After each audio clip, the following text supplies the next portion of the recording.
Bolcom pour avoir une bonne communication. Bolcom, bienvenue chez vous.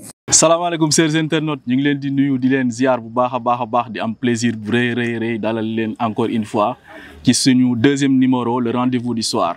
Alors comme niñ ko defee la fois passée autour d'une table ñuy waxtaanee ay thèmes yu am solo mais je ne suis pas seul dans ce plateau Oustaz mi ngi fi yaa Oustaz ñu ngi leen nuyu. fa hamdan liman fi samaa'i ila wa fil ardi ila suma salaatu wa salaamu ala man usriya bihi layla sayyiduna wa habibina wa safiina wa mawlana muhammadun man naala ma naala bihi layla.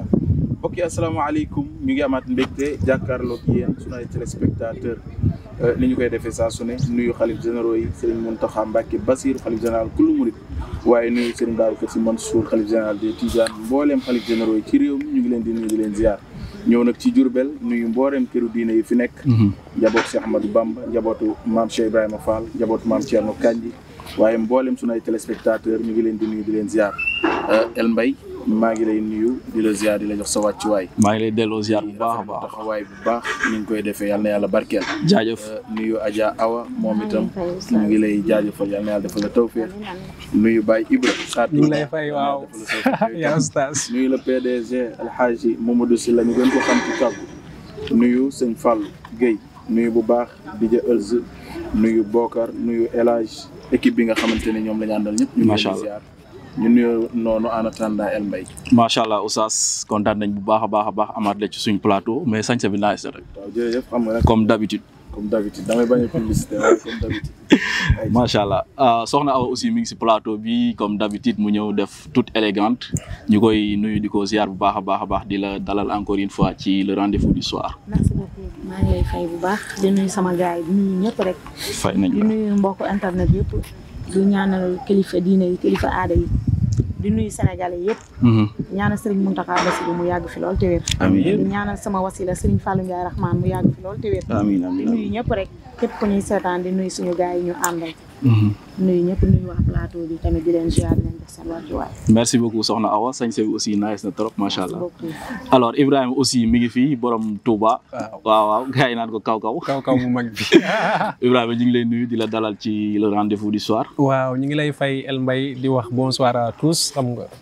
voilà c'est vraiment un grand plaisir d'être avec vous aujourd'hui donc je remercie chaleureusement El Mbaye yaa Oustaz et l'équipe pour cet accueil. D'accord et cette opportunité de prendre parole. alors comme à l'accoutumée niñ ko tàmmee di defee saa su nekk dañuy toog autour d'une table fas yéene développer ay thèmes yu am solo mais aussi di nuyu ñi nga xamante ne nii ñu ngi ñuy bàyyi xel bu baax a baax gis nañ retour yi macha allah gis nañ après diffusion première émission bi gis nañ bu baax a baax ni ngeen ko accueillir def ko seen yëfu bopp ñu ngi leen di remercier bu baax a baax aussi. alors Oustaz defe naa ni dañuy dem comme niñ defoon la dernière fois ñu fas yéene waxtaanee ay thèmes yu am solo defe naa ni ku wax weeru koor boo dogee ba pare da ngay soxla toog waxtaan defe naa ni loolu aussi l'islam daa ko de. waaw am na solo ci weeru koor. am na solo ndax weeru koor dafa bokk ci weer yi nga xamante ne wala dafa doon weer bi nga xamante ne saa su ne ni ñu koy waxee ngëneel yi dafa bari te ngëneel saa yu ñu ko waxee rek mooy li nga xamante ne boo ko defee moo gën. kon nag bu ñu dajaloo ci weeru koor rawatina ñu mën a jël exemple ci suñu jotaay bi. waxtaanee li xew ci réew mi waxtaanee ni ñuy woore waaye waxtaanee itam loo xamante ne suñu ay téléspectateurs dinañ ci mën gis seen bopp. macha allah ci mën gis alors du ñu fàtte aussi suñu ay sponsors ñi nga xam ne ñoom ñooy jàpp ci émission bi bu baax a baax lu ci mel ni site abidakar.com. donc mu nekk benn site internet boo xam ne mën nga fa jënd comme mën nga fa jaay sa ay produits mën ngeen ko dem ngeen visiter ko da ngeen di def www.abidakar.com ngeen dugg xool bu baax a baax li nga xam ne moom moo nekk ci biir muy affaire yoo xam ne daf leen di yombal aussi seen ay déplacements et tout ça donc soxna Awa aussi dañ koy bàyyi aussi mu présenter ñu tey li nga xam ne moom la indi ci rendez-vous du soir. parce que la fois passée aussi thème bi nga indi woon am na solo trop mu touché jigéen ñi aussi donc tey dañ lay bàyyi nga waxtaan ak téléspectateurs yi ñuy seetaan bu baax a baax ci thème bi nga indi tey. El Mbaye maa ngi lay nuyuwaat bu baax di la ziar di nuyu ñëpp di fay naa la bu baax waa adduna. waaw li mu indiwaat tey mooy jigéen nag ba léegi nag ñun ñëpp ay jigéen lañ te jigéen ak weeru koor jigéen ak na muy taaje ndogu. jigéen ak ni muy comporté woo si biir këram. ndax koor ku ko wax rek ne jaamu yàlla la te jigéen ñi lépp ñoom la ndax ñooy dugg si waañ ñooy dem si marché ñooy woor ba pare ñooy sonn donte góor ñi danañ sonn waaye coono ba bariwul parce que ñoom bu julli xesee passé dañuy tëdd rek ba lépp ñëw kon nag jigéen nag na muy taaja ndogu jigéen nag na mu koy toggee na muy mën a yaatalee kanamam ba ñëpp mën koo lekk mën a ànd si jàmm ci joxe ko ci fierté. macha allah loolu laa indi tey pour ñu waxtaan si. alors du ñàkk aussi ñu poser la ci ay quelques questions est-ce que tey jii jigéen ci biir këram naka la war a mën a taajee ndogu ba ki nga xamante ni moom moo di borom këram wala ñi nga xam ne ñoom lañ koy taajal ñu am envie vraiment ndogu ci jàmm ak salaam. El Mbaye loolu dinaa si ñëwaat jigéen ni mu war a taajee ndogu mooy li njëkk mooy na togg ba sell. macha allah. na sell parce que lu sell la góor ñi bëgg na nga ànd ak mbégte. surtout na nga set na nga ko taaje ci taajin bu mucc ayib. macha allah mooy boo toggee sa ndogu ba pare am nga droit dem sangu ba set nga xeeñ sa lu neex sol lu rafet. ba am na ci jigéen ñu ci bari ñoo xam ne sañ sa sonalu leen surtout da ngay wax ne man damaa woor mën nga cëppoo sa mël fa wala robe 1000 francs moom tëj na dëkk bi si jigéen ñu bari nag robe 1000 francs mais rek dogguma la foofu dañuy dem ci Oustaz lan la yàlla wax ci maanaam nit woor ba ngoon jot nga koy jox lekk mu boole ànd ak set ak sell. lu am solo la ndax an-nazaafatu minal iman set dafa bokk ci ngëm yàlla. macha allah. tey ji nit ki pour nga jox ko dara mu lekk ko faaw mu xemmem ko. te lay tax mu xemmem ko bokk na yow ci sa jëmm. yow balaa ngay set ci nit ñi wala balaa ngay set ci lekk day fekk nga set ci sa jëmm.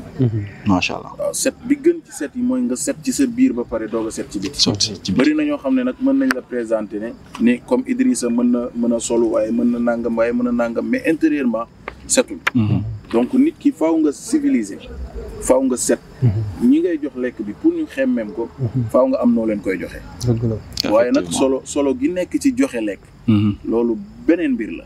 macha allah dinañ ci gën a ñëw. dinañ ci gën a yaatal incha allah joxe lekk daal xam naa ni lu ko ëpp solo amul rawatina nag mu ànd ak nga set. alors soxna Awa dañ lay bàyyi nga continuer ci set nga tolloon. ci set laa toll woon. maanaam jigéen buy taaj ndogu. boo toggee ndogu ba pare am na jigéen ñuy wax ne damaa woor naa xaar ba ndogu door a sangu. déedéet jigéen balaa joxe ndogu na sangu ba set. sol yére yum gën a fonk xeeñ lu neex.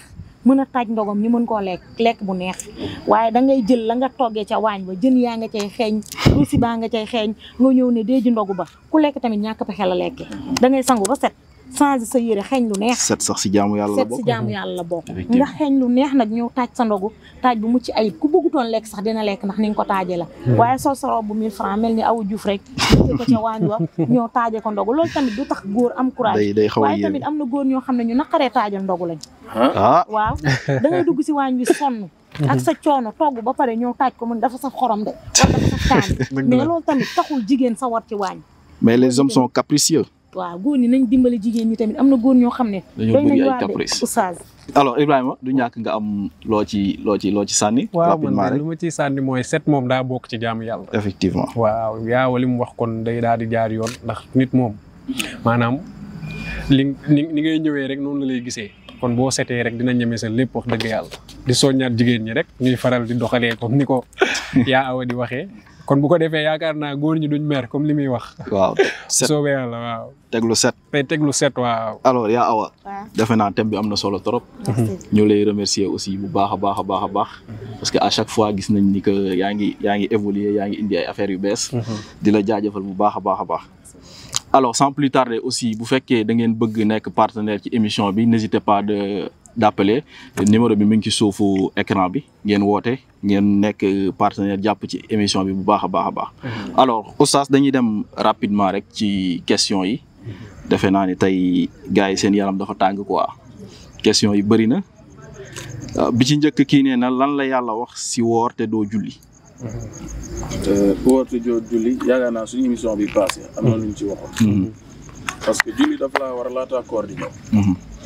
yàlla fonk julli. julli bi ko yàlla di jox Seydina Muhammad sallallahu alayhi wa sallam mu nekk téeméer. yonent bi ci yërmandeem. ci mbaaxam. ci fonk xeetam waaye ci bëggal leen noflaay. mu koy wàññilu di ko wàññilu ba mat juróomi julli. juróom.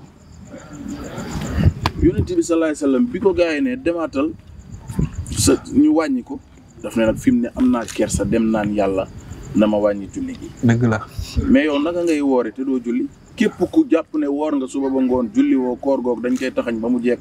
ñu delloo la ko. parce que yàlla ci boppam subhaanahu wa taala dafa fonk julli. macha allah tey wax naa la ko keroog. inna salaata kaanat alal mu'minina kitaaban mawquutan. ku ñuy woowee julli dafay fekk ngay julli. waaye munoo doo di woor te doo julli. moom moo koy différencier ak yéefar. bëri na ñoo xam ne dañuy julli te duñu woor. bëri na ñoo xam ne duñu julli duñu woor bëri na ñoo xam ne dañuy woor te duñ julli. kii woor te du julli day sonal boppam xiif ak mar la ca am. donte koor dafa baax. waaye boo wooree te julli woo koor ga baaxul. woor dafay ànd ak julli parce que yàlla daf bu ko neexoon bu doon waxtu julli yi mu koy def guddi boo tëddee nelaw yeewu suba julli. mais bëccëg la 5 waxtu yëpp diggante bi nga xëddee ba bi ngay ndogoo. gee dong moo ci bokkul. képp kuy woor te doo julli yaa ngi sonal sa bopp. julli ak koor ñoo ànd. El Mbaye. ayca kon dañuy jàll ci suñu deuxième question rapidement rek kii nee na ban sarax moo gën si weeru koor maanaam ku woor ba ngoon jot lan nga ko mën a jox loo xamante ni tey yàlla dina ci kontaan bindal la ci yiw. waaw yàlla dafa wax ci alquran wa yut'imuuna taama ala hubbihi miskinan wa yatiman wa asiran. sarax bi ci gën mooy lexal miskin. miskin nag jamono ñu bari xamatuñ ko. miskin ak faxiir du benn. kii dafa am waaye lim am matul. kon dimbaleel ko di ko mottali bu añee du reer. participer ci reeram. faxiir mooy koo xamante ne amul dara. kooku dañ ko war a dimbali. donc sarax ci ñooñ la war a dem mais Sénégal léegi comprendre ñan ñooy jël sarax. xamuñu kan la ñu war a sarax. mais sarax bi gën ci weeru koor mooy nit woor ba ngoon nga jël moo xam mburu la. moo xam xaalis la. moo xam ceeb la. moo xam lépp loo xamante ne mën na koo jëfandikoo nga jël ko jox ko mu jëfandikoo ko. amul lu gën loolu lu gënal yàlla loolu ci weeru koor waaye nag dafa am ñu ko yelloo. daf ne miskinan wa yatiman wa asiran. miskinan mooy koo xamante ne dafa ñàkk amul. ok kooku jaadu nañu dimbali ko. mooy ki ñàkk. waaw. miskinan wa yatiman wa asiran wa yatiman mooy koo xamante ne jirim la. jirim ku ne xam na ne soxla na ndimbal. bu fekkee mënalul boppam dara. ñu dimbali ko. te yàlla rek tax. waaw wa asiran wala koo xamante ne dañ ko jàpp jaam bi maanaa. jàpp jaam ñu amatul. waaye koo xamante ne tey prisonnier la. yelloo na ndimbal. koo xamante ne dafa feebar te amulul boppam yelloo na ndimbal El Mbaye. acca kon dañuy jàll ci suñu beneen question bi rek. kii nee na lan la lislaam wax si góor bu naqari deret ci weeru koor. di yuuxu soxnaam. góor bu naqari deret ni ma koy waxee mooy dafa royul sama waa ji Seydina Muhammad sallallahu alayhi wa sallam. yonent bi dafa baaxoon ay soxnaam dañu ko ñeme woon. sallallahu alayhi wa sallam dafa jàngale lépp. jàngale na góor dafa war a nooy góor dafa war a baax ci rawatina ci kanamu soxnaam. war na am caractère ci ay doomam. waaye war na nag ubbil soxnaam kanamam. ba lépp loo xamante ne bonheur la ñoom ñaar ñu mën ko partager. sallallahu alayhi wa sallam ci nettali la rek ci neex deretam. bëggoon soxnaam daan ko jàppali. daf daan dem Aïcha da daan dégg ay yëngu ci dëkk bi mu bëgg ci dem. sallallahu alayhi wa sallam. bi maanaam bu dee Sénégal làmb ngay wax. wala nga wax leneen ak leneen. wala nga wax football ci stade yi. dëgg la. Aïcha bu ne ko yaa Rasulullah damaa bëgg a dem. jigéen bu gàtt la woon moom soxna Aïcha. yonent bi sallallahu alayhi wa sallam daf daan ànd ak moom. bu demee Aïcha dafa gàtt daf koy jël tungoom ko. Aïcha suivre événement boobu ba mu jeex. sallallahu alayhi wa sallam ànd ak moom dem ñibbi. kon yow mi nga xam ne da nga naqari deret ci sa soxna. te képp koo gis ci biir këram mu naqari deret. di ko won soxnaam ak njabootam bu génnee ci biti. mi ngi foo ak doomu jàmbur. mi ngi foo ak soxna si jàmbur mi ngi lambisoo ak soxna si jàmbur. tey li ngay dox ci mbedd mi di wax ak nit ñi ci sa soxna la gën a yeyee. alors oustaz doguma la mais defe naa soxna aw aussi war na am na lu mu si war a wax. parce que jigéen la aussi te defe naa ne du ñàkk ay kàddu yoo xam ne war na ko ci sànni ci borom kër bi nga xam ne dafa naqari deret di yuuxu soxnaam si weeru koor te ku ne xam ne koor dafa tàng te jigéen ñi dañuy yendoo nekk si waañ bi ba ngoon jot nit ñëw taajal la ndogu amoo leen loo koy defal di ko gëdd ak di ko yuuxu defe naa am nga loo si wax. mooy li ma wax léegi rek taxul benn jigéen sa war jigéen da nga ko war a may jàmm. koor dafa metti parce que da ngay gisee jigéen boo xam ne dafay engagé wu dafa woor de. yow jëkkëram da ngaa woor mais moom mooy togg ba pare def nii di ñam oustaz est-ce que loolu sax dagan na ci jigéen. si weeru koor si weeru koor. waaw mën na nekk bu fekkee li muy ñam du jàll. du jàll.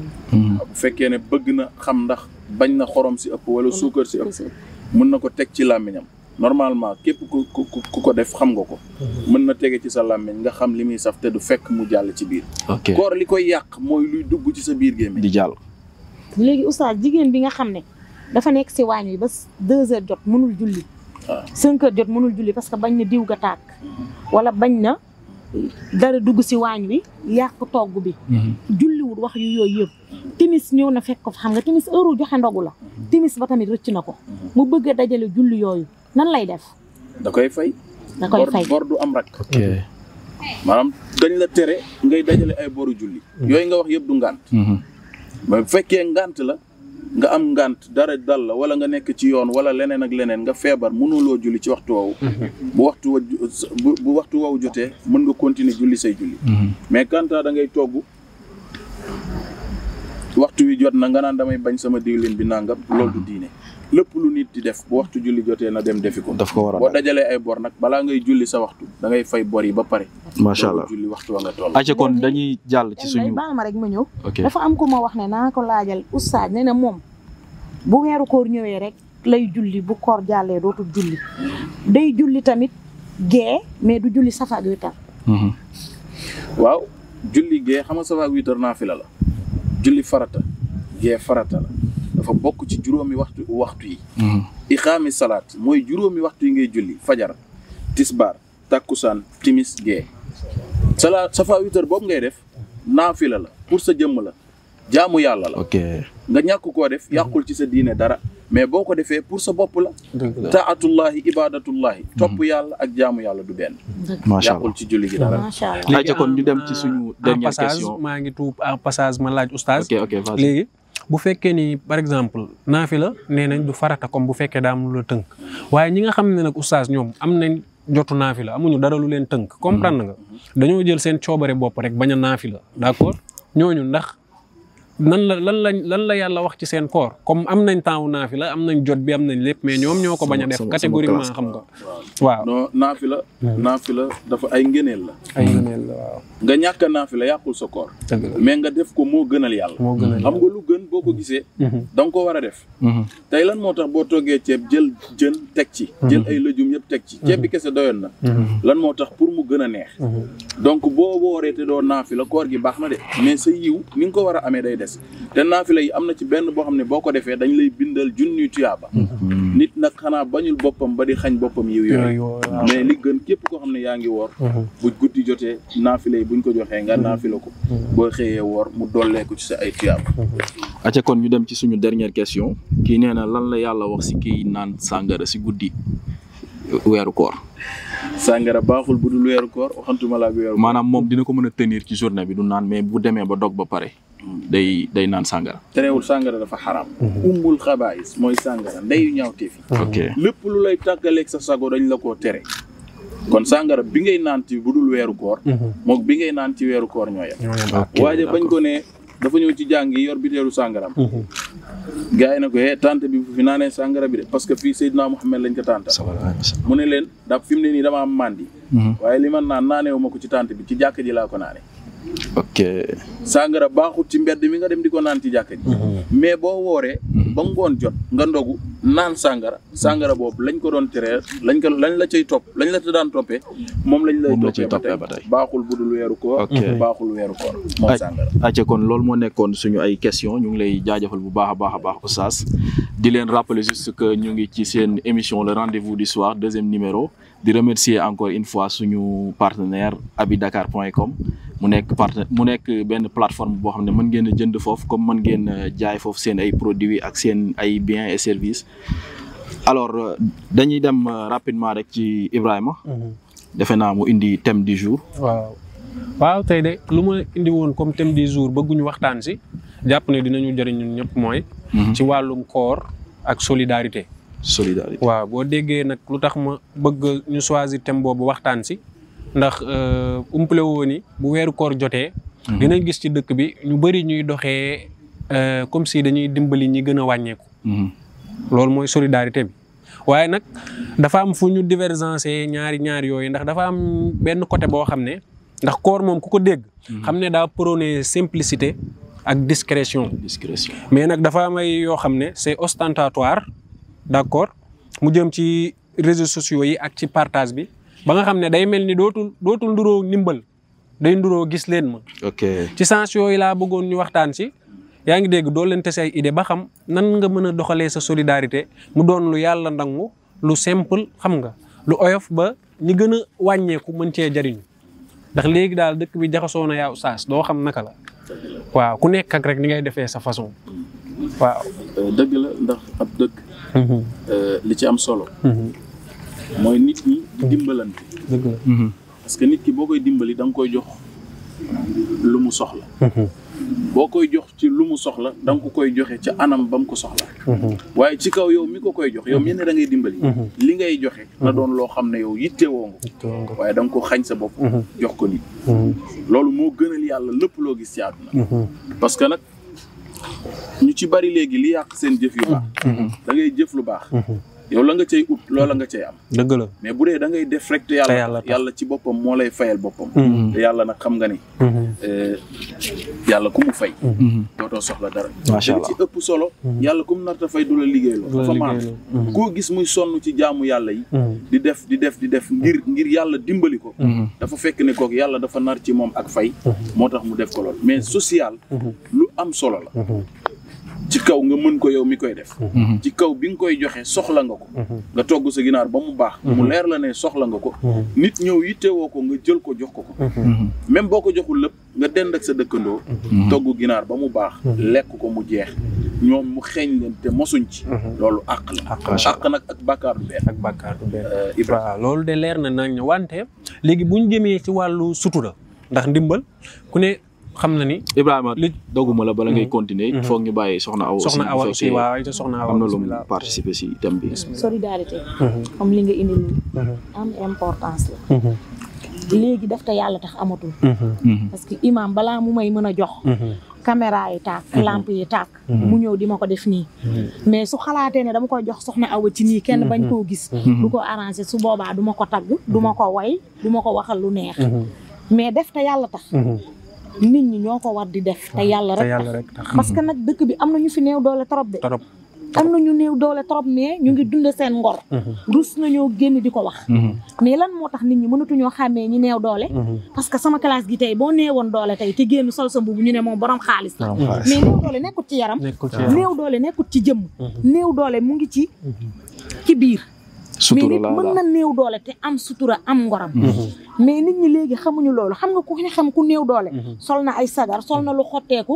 ma nga yërëmtalu wala ma nga naan masata ñu ne kii dafa néew doole mais soo solee yére bu rafet rek génn ñu ne kii kay moom ñàkkul dara nit ñi nañuy def te yàlla tax te ñi ñàkk ñu ngi ci dëkk bi ñu néew doole ñu ngi ci dëkk bi te ñu ngi dundee seen ngor kon thème bi nga indi tey am na solo trop aca Ibrahima kon waaw li ma ci bëgg continuer mooy damaa gis divergence boobu rek moo tax ma ne xaar ma tànn thème bi ndax man Oustaz Idrissa mun naa jël benn exemple man biñ jubee koor gi kenn woo na ma yónnee ma xaalis lu toll ci 400 000 dégg nga ne ma ay suukaru koor la koy joxe ma koy joxe benn par benn vidéo wu ci benn vidéo publier wu ci kenn te ndimbal li la def mais léegi li ñu remarqué mooy da ngay gis kuy dimbali ñii sax war koo def ci sutura yaa ngi dégg publier lépp doo xamati sens solidarité bi bu mu siy wut ndax am nañ solution yoo xam ne xëy na buñ ko dégager fii sensibiliser nit ñi dinañ ko mën di pratiquer mais ñooñu aussi dogguma la mais est-ce que nekkuñ ñu di influencer pour que acte boobu ñuy def keneen gis leen gis sa acte bi ñuy def ñoom aussi ñu def la même chose waaw loolu tamit idée la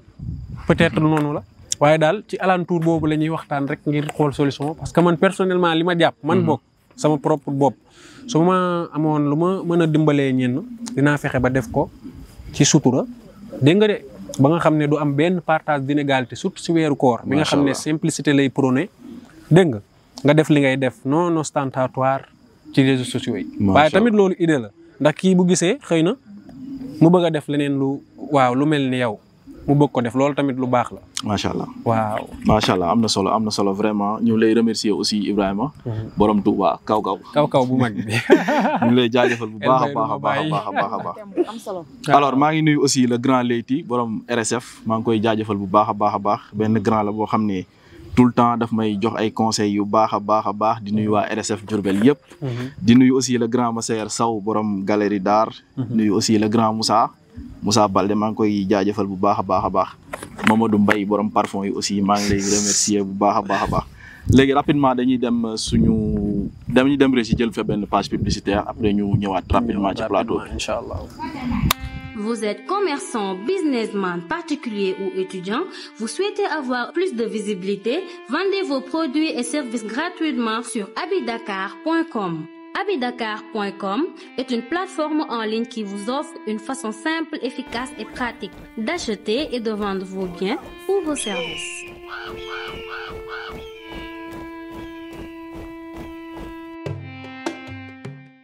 De retour sur le plateau de le rendez-vous du soir ñu ngi leen di jaajëfalaat bu baax a baax di leen fàttali juste que abidakar.com moo nekk suñu partenaire di ko jaajëfal bu baax a baax pour la confiance.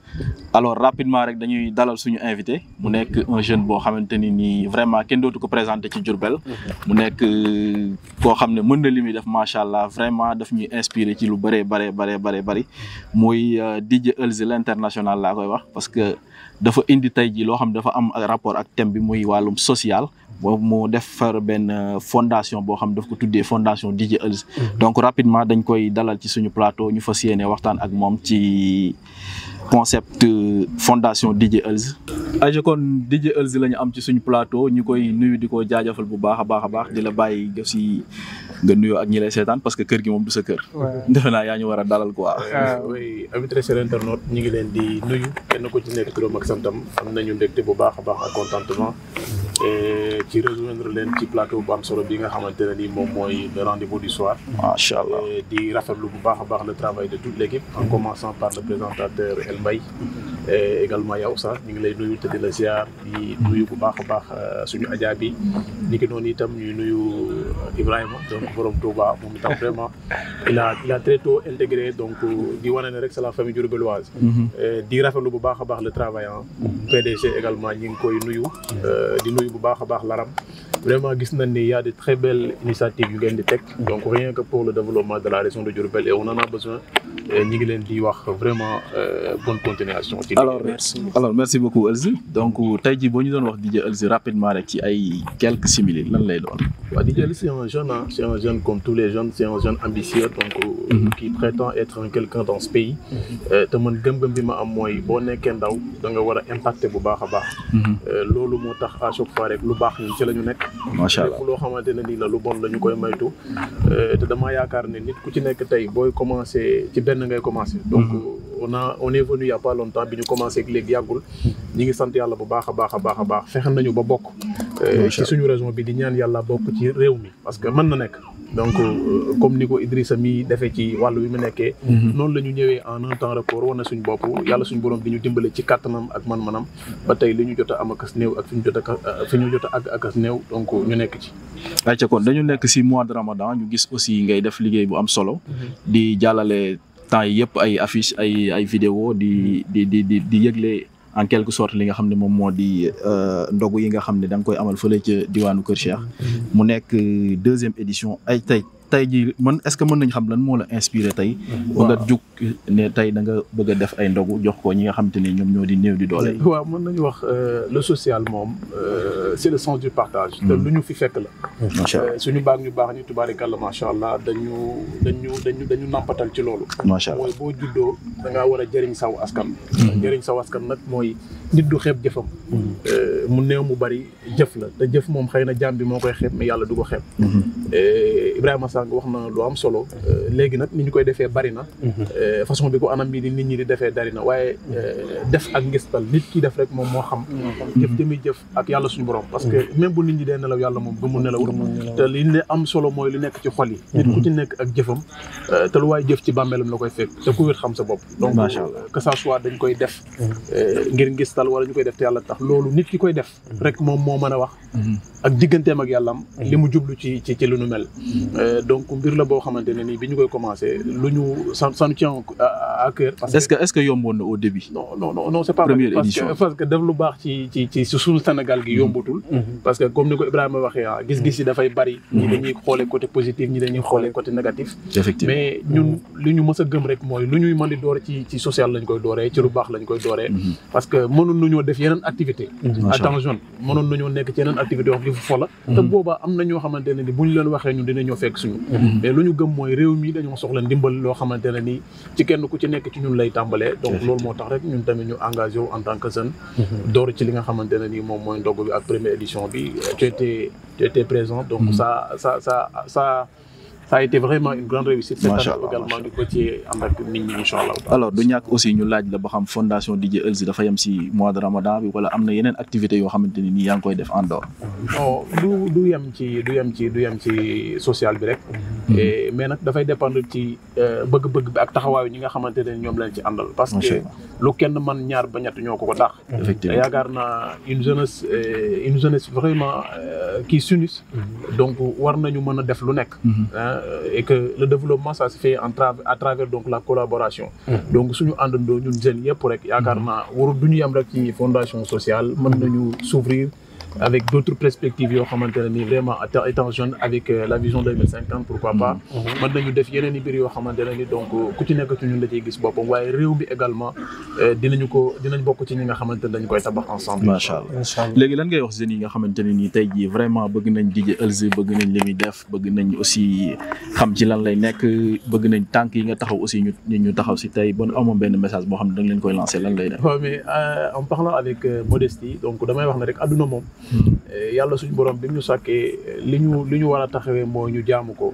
te jaamu suñu yàlla suñu borom bari na ay anam boo xamante ne jaam bi mën na koo def. effectivement muy jaamu yàlla ci jaamam ji. donc loolu moom moo waral sax le mot social. ñun ci loolu la ñu ko teg. di wax ne tamit ku nekk ci ñun bu nekkee jeune na fexe rek impacté askanam. parce que ku ci mel ni Kennedy daf daan wax ne bul laaj lu dëkk defal mais lan nga defal dëkk bi. donc boo juddoo ci ab dëkk di fa góorgóorlu dëkk ba aussi am na mu def. yow taxawaay bi nga war a am ba fexe bokk ci ñi nga xamante ne à chaque fois suñu leen tudd ci lu baax yow ñu tudd la. man loolu laa gëm donc képp ku gëm loolu aussi donc mën na ci génn en tout cas nit ñi booy def lu baax même buñ la wuy si au début. à un moment donné dañuy ñëw intégré parce que dañuy xam ne yow lu baax nga bëgg ci loolu ngay dox. donc dañuy sant yàlla ba mu ñu xiiree ci lu baax parce que mënu ñu judd topp weneen yoon wala ñu mel neneen bu ñu suñu borom dimbalee ñu am at yi ñu am di nab ne bi ci lu baax dañ ciy sant yàlla di ci woo ñëpp nag ñu góorgóorlu nga xam ne adduna moom lu baax rek mooy lu am solo. alors du ñàkk aussi koo xam ne mi ngi seetaan bëgg na ñëw bokk ci fondation bi wala dugal ci loxom tey mais on est vraiment ouvert à tout le monde parce que lu baax boo koy def doo ko tëj. xëy na nag yenn saa yi nit dina gis li ñuy wax dina gis li ñuy def mu jàpp na du woowuñu ko ci. waaye pour man lu baax boo gisee nit ñi di ko def. même buñ la woowut sax war nga mën a ñëw bokk ci te xam ne du nit ki moo la intéressé mais l'acte que tu fais et que le bienfait que tu recevras parce que le bienfait n'est jamais perdu nit boo jëfee lu baax bu ko jëf ngir nit ki. parce que man sama jëmm ju xeeb ji man nga maa gis peut-être man ma gêné la. mais bul jàpp ne te Elzi neexu la wala li muy def neexu la donc mais man li may def defuma ko pour nit ñi dama ko def parce que loo gis rek day am un initiateur le père fondateur donc après nag les autres qui vont s'intégrer dañuy ñëw jàpp ci loolu ñoom tam lu ci kooku am mën nañoo am sax lu ko ëpp donc loolu moom moo ci am solo donc ñu leen ci woo ñoom ñëpp loolu rafet na en passage je signe et persiste ceci Serigne Mbacké bon on se connaît il est quelqu'un de très correct xam nga entrepreneuriat lu mu siy doxal yamul ci fondation boobu je parle par connaissance de cause tey ce matin mi ngi woon salle multimédia pour préparer d'accord la journée de prière de demain de notre institut d'accord en dirigeant toutes les étudiants d'accord comme qu'il est président donc ñu ngi rafetlu loolu rafetlu fondation bi te fas yéene ko woo ñëpp ñi si mën a intégrer ñu ñëw ndax xam nga rek kuy jéem moom pour dëkk ñëpp ñoo ci war a jàpp pour mu mën a dem ci kanam. alors rapidement je respecte cela. Oustaz bu fekkee am na loolu. waaw ñun de mbégte lañ ci am ndax moom ku ko xam di xam koog ñun.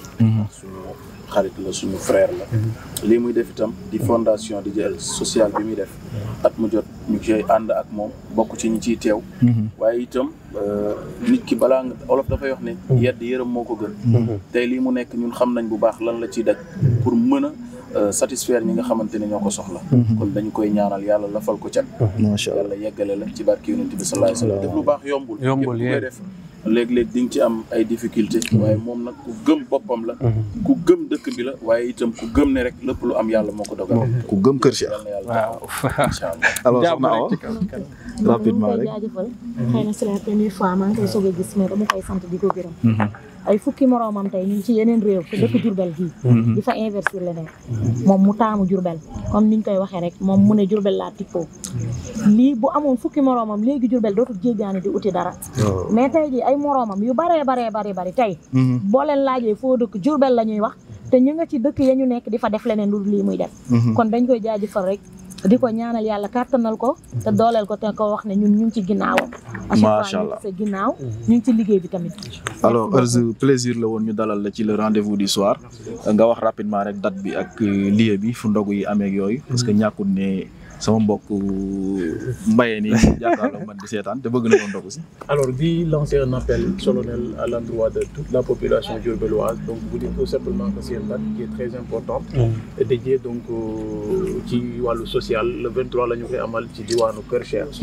Alors date boobu li ci am solo mooy la famille qui se réunit donc parce que ñun du lekk bi ñuy jël di ko jox nit ñi moo ñu ci amal solo parce que cette année on a décidé d'innover à travers donc la récitation du Coran bi ñu xamante ne dinañu ko def bu ñu xëyee ci jàkka ji jàkka ba nga xam ne bi ñu ko ubbee yàggul te bokk naa ci ñi nga xamante ne aussi def nañu ci ay jéego yu am solo ba ubbi nañ ko ba tey jii nii wax dëgg yàlla ma ngay fonctionner nit ñi ñu ngi koy julli juróomi waxtu yi foofu la ñu fas yéene amal li nga xamante ne nii moom mooy récitation du Coran jagleel ko way dawlu yi waaye itam y a pas longtemps dañu ñàkk ñaari xale yoo xam ne ci accident lañu génn àdduna yàggul mu nekkoon vraiment donc lu metti woon waaye bu ñu paree itam dinañu waxtaan parce que ku fekkee woon kooru daaw ren yàlla suñu borom def fekkee woo ko dafay baax ñu fàttalante ne àdduna amul solo buñ ci jógee ña nga xam ne dinañ ñëw dinañ leen wan ne kat lii jombut kenn ala kulli haal ku ne mën na ci jaar looloo tax ñu ne cette année dañ def récitation du Coran bu ngoon jotee itam ñu def ndogu yi yóbbu ko ci alentour yi nga xamante ne nit ñi dañu fay jaar parce que am na ñoo xamante ne ni ay taximan lañ yi ay jakartaman yi ay borom sareet war a ñibbi tey ay saareem ay dëkk yu sori yoo xamante ne nii tey pour bala ñu fay àgg dalee leen da dog ci àll bi leen fekk tànk njaboot boo leen tax di daw ñooñu nga kar leen jox leen mbuus moo xam ne mu néew mu bari rek danañ mën a am lu ñu def seen biir image yi gis nañ ko daaw ay image yu marquant yoo xamante ne ni ay kilifa yoo xam dañ fa daan jaar fa lañ jaar ndogu dem donc loolu xeebuñu ko donc ñu ngi ciy lancer un appel à l'endroit de tout le monde ñu ñëw xam ne lu baax lañ ci jublu en tout cas ñu ngi sant bu baax kàddu yi fi Ibrahima yëkkati Idrissa ajaratu bi am li ngeen wax lépp rek ci yéen tam li ngeen def ni engagement la parce que bu ngeen amuloon engagement du ngeen ñëw Ibrahima il est venu il y a pas longtemps mais intégration day wane ne nit ku baax la comme gis comme boppam la lay jàppee ni mu leen jàppee ni noonu la mel ci institut ba donc nit ku baax moo mën loolu en fait su ñëwoon tëju du mën a bokk Diourbel mais instant bi ñëw na fi yàggul mais dafa mel ni fii la juddoo yaroo fi te loolu nit ku baax moo ko dëkk bi de vraiment loolu baax moo ko aja kon jaajëf kontaan nañ bu baax a baax équipe bi xam naa incha allah dinañ fa teew incha allah dañuy jaaree foofu rek daal di wax leen à la prochaine incha allah ñu jox oustaz mu tàggoo waaw di leen jaajëfal di kontaan bu baax ci émission bi ñuy doxee waaye di jaajëfal képp koo xam ni yaa ngi ñuy seetaan ni ñu leen koy waxee saa su ne nañu gën a dooleel seen bi ndax it yëfu Jurbel la ki koy def nekkul ne dafa xëy tey dugg ci yàgg na ci le PDG waaye itam saa su ne mu ci def te yàlla tax nit ku ne ca la nga am ca loola ngay baax donc yàlla na yàlla gën laa taxaw yaag équipe bi nga koy àndal jaajëfal seen fàllu jaajëfal équipe bi yëpp jaajëfal ñi nga xamante ne ñoo toog ci plateau bi jaajëfalaat El Mbaye également jaajëf yàlla gën a taxaw émission bi nag gën a jëm ci kaw gën a jëm ci kanam ni ñu koy incha allah sponsors yi partenaires yi ñëpp ñëw ko defee nag ñu eggali koor gi ci jàmm waaye ñaan yàlla di ko fekkee at yu bari wasalaamaaleykum wa rahmatullahi taala wa barakaatu ayca kon soxna Awa maa ngi leen di nuyuwaat bu baax di leen ziar di am contentement am mbégte bu baax a baax a baax di sant ñi ñuy topp ak di leen gërëm di leen ñaanal di leen wax ne sud bi daal mu ngi nii ñooñu mën a jàppale ñoom ñooy suñu doole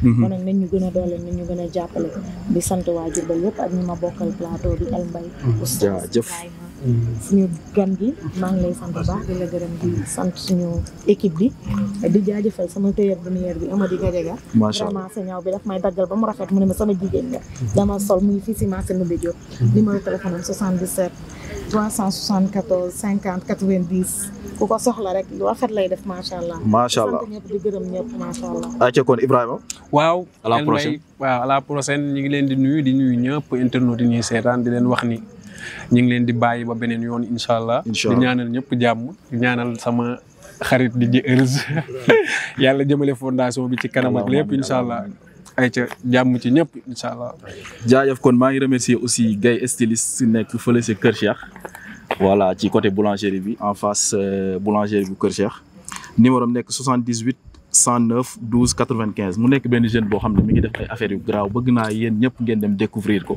dafay ñawal góor comme dafay ñawal jigéen day ñawal mag day ñawal ndaw xam naa du ñàkk oustaz ñu doxantu fa benn jour incha allah maa ngi remercier aussi Alou Barbe Shop waaw sama waa ji borom dàll yi maa ngi koy remercier bu baax a baax Mbay aussi borom parfum yi maa ngi koy jaajëfal bu baax a baax sama waa ji donc waa Kër Cheikh dañoo mën a sot vraiment jàpp nañ ci affaire yi bu baax a baax di remercier aussi Diaw Baas donc ci ouverture bi ñu defal ci manège bu Yanji bi nga xam ne mi ngi nekk en face mairie bu Diourbel di remercier aussi le PDG Kagou donc benn gars boo xamante ni nii moom tout le temps dafay sonn rek pour loo xam ne dafay jëmal Diourbel kanam di remercier ki mu àndal aussi Fallou ñu ngi koy jaajëfal bu baax a baax di jaajëfal aussi gars yi nga xam ne ànd nañu ak oustaz yaa oustaz 2.0 ñu ngi leen di jaajëfal di remercier aussi Elz bu baax a baax di ko jox rendez-vous le 23 kon incha allah fële ca Kër Cheikh jaajëf. ayca kon dañ koy tëjee rek ak oustaz mu war a tagg sangu-sang yi oustaz kon bismillah.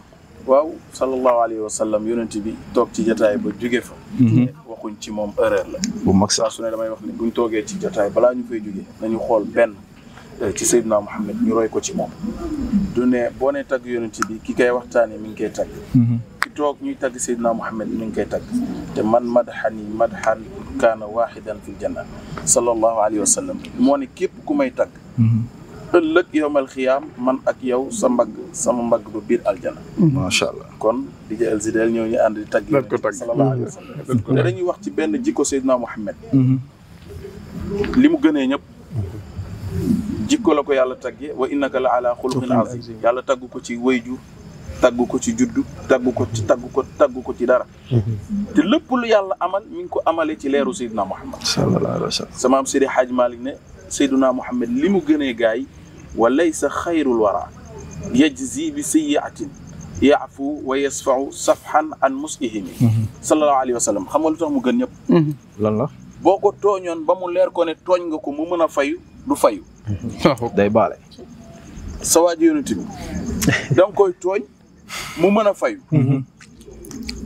mu leer la ne moo la ëpp doole mën a fayu du fayu da lay jéggal walaysa xayrul wara yajzi bi sayyi'atin yamu ci de li tax nag mu gën a gën nit ñi da lay jéggal ba pare day jëllale nga romb rek ñu wax la baat bu la naqari nga dégg ko waaye nga jëllale dem bu dee suñu zaar gi nag dañuy tontante mu yàq mbooleem lu nu baax le woon sallallahu alayhi wa sallam loolu la ñu gëne mënta yem ak ñun moo tax sëñ Tuubaa Xaadim Rasul ne yéen jigéen ñi jaa ngeen jëf ñu baax ngeen waaye nag jigéen dootu sukk jur ku mel ni Seydina Muhammad sallallahu alayhi wa sallam boole ci ne lam yabdu mislal Mustafa Muhammadin sirran wa jahran fil baraya samad seen waa ji nee na Seydina Muhammad yàlla dootu bind lu mel ni moom lam yabdu mislal Mustafa Muhammadin mu ne sirran wa jahran ci lu nëbb ak lu feeñ fil bara yaa samad lu ñu am yàlla nañu am yàlla lu ñàkk yàlla nañu am yàlla asalaamaaleykum wa rahmatullahi wa barakatuh jaageen jëf kon à la prochaine fois incha allah